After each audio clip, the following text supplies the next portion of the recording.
Salut Bruno, ça va? Cool. Bon, bah, je suis ravie d'être là. Donc, je m'appelle Emmanuel. Je crois que j'ai 10 minutes pour vous parler d'un truc intéressant. Alors, je ne sais pas si je vais vous intéresser. Je vais juste vous raconter ce que j'ai fait. On verra bien si ça vous inspire. En fait, il y a 4 ans, j'ai créé une association qui s'appelle Woman Up, qui est devenue une très grosse association sur les thématiques de diversité homme-femme. Et en fait, qui vise à promouvoir une approche, mêlant à la fois la diversité intergénérationnelle et la diversité de genre.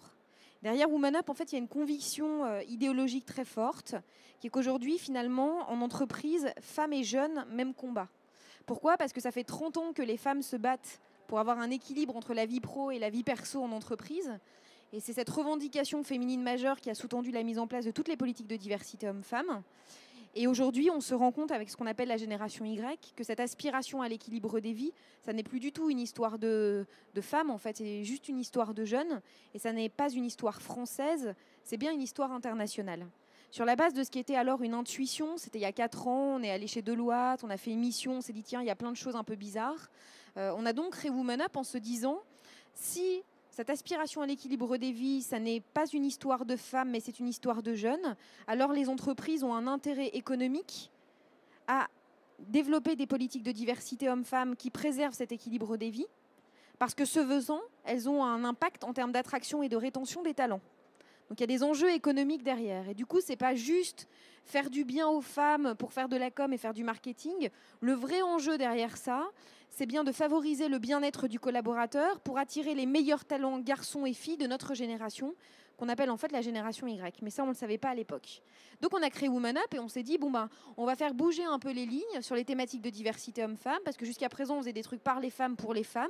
Nous, on pense que c'est une mauvaise analyse du sujet, en tout cas en 2012, en 2011, enfin à partir de 2010, et qu'il faut mettre les jeunes hommes dans la boucle et les jeunes tout court, et qu'en plus, ce faisant, potentiellement, on va transformer l'essai parce qu'on n'est plus simplement sur du contenu idéologique, on est sur des enjeux économiques. Donc on a créé Woman Up.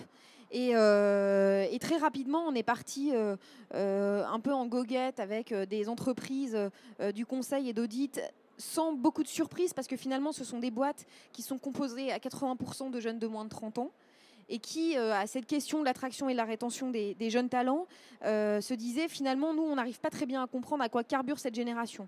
Donc si ces petites femmes, parce qu'on était plutôt des femmes à l'époque, elles m'apportent des éléments de réponse et qu'autour de l'équilibre des vies, on arrive à mieux capter les jeunes de cette génération et pas qu'en France, alors on va les suivre.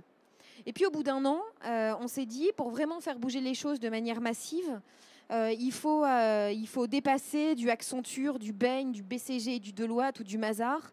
Il faut aller toucher du Total, du L'Oréal ou du EDF ou de la SNCF, enfin peu importe. Et en fait, quand on allait voir ces boîtes, elles nous disaient, moi, idéologiquement, j'adore, je trouve ça cool et j'aime bien l'idée qu'aujourd'hui, ça soit plus une histoire de femmes, mais que ça soit aussi une histoire de jeunes, parce que ça dépoussiérerait considérablement le sujet de la diversité homme-femme en entreprise. Mais pour autant, je ne suis pas absolument certain que la génération Y, elle existe vraiment. Je ne suis pas certain que ça soit autre chose qu'un concept marketing. Et je ne suis pas certain que les jeunes hommes et les jeunes femmes sur les 5 continents aspirent effectivement à cet équilibre des vies. Et donc, on s'est dit de manière un peu naïve et candide qu'on allait leur prouver qu'ils avaient tort. Et donc, on a réalisé avec Mazars la première grande étude internationale sur les aspirations de la Gen Y, qu'on appelle aussi les digital natives, les millennials et compagnie, globalement des moins de 30 ans, minimum bac+2, de manière représentative sur les 5 continents. On leur a demandé de s'exprimer sur la vision qu'ils avaient de l'entreprise et sur la vision qu'ils avaient de l'autre genre, donc des rapports entre les hommes et les femmes. Et en fait, ce qu'on a observé à travers cette enquête, qui était la première du genre, c'est d'abord que, on avait raison, c'est-à-dire que quand on pose la question des objectifs de vie à ces jeunes de moins de 30 ans, la première chose qui arrive, c'est effectivement le work-life balance. Et plus que ça, c'est la flexibilité dans l'entreprise. Donc travailler d'où je veux, quand je veux, les deux étant complètement liés. Mais l'épanouissement professionnel et l'épanouissement personnel, ça devient un tout dans lequel je gère, je kiffe, je m'épanouis.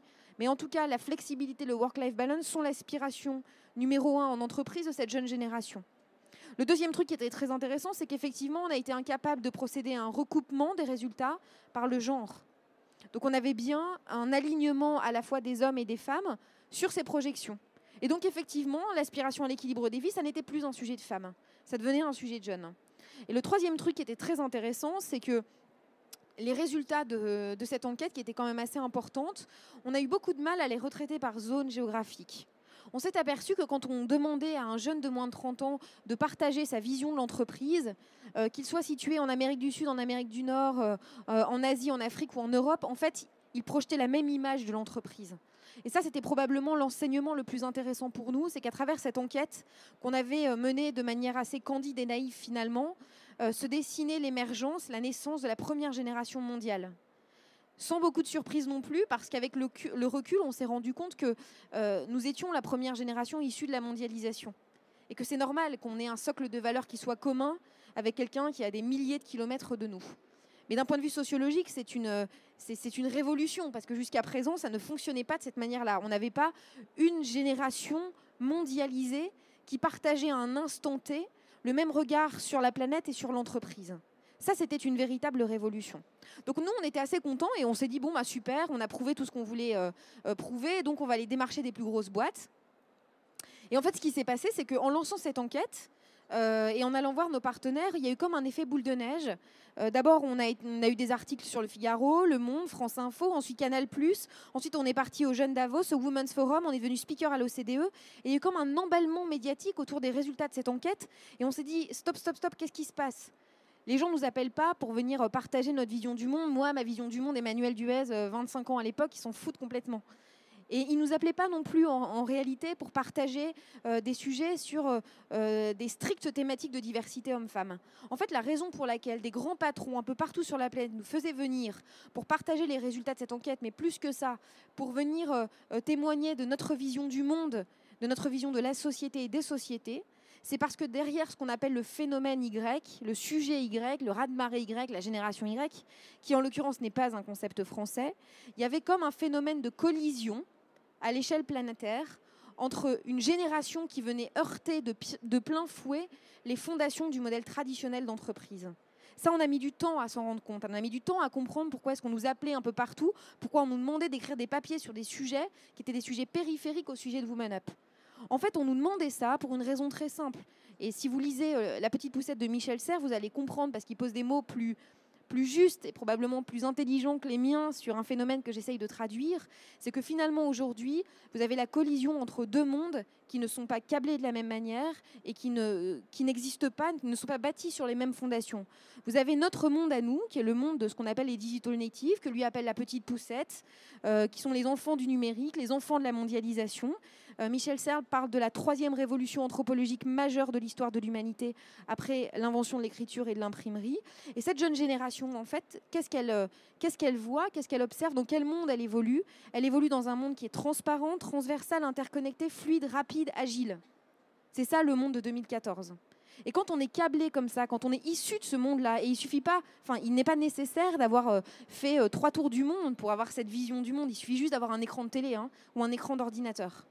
Quand on a cette vision du monde et qu'on a ce disque dur en tête et qu'on rentre dans l'entreprise, et ça c'est trivial et ça n'est pas caricatural que de dire que la grande entreprise aujourd'hui, et ça n'est pas non plus un sujet français, elle est silotée, elle est hiérarchisée, elle est lourde, elle est opaque, elle est inerte, et parfois même elle est devenue contre-productive dans son mode de fonctionnement, au niveau individuel et collectif. Et forcément, quand vous avez ces digital natives-là qui rentrent dans cette entreprise-là, ça fait comme une dynamite, et c'est ça le sujet Y. Le sujet Y, c'est des petits jeunes qui rentrent dans la boîte et qui se disent « mince, mais il y a un truc qui tourne pas rond, il y a un truc qu'on ne comprend pas ».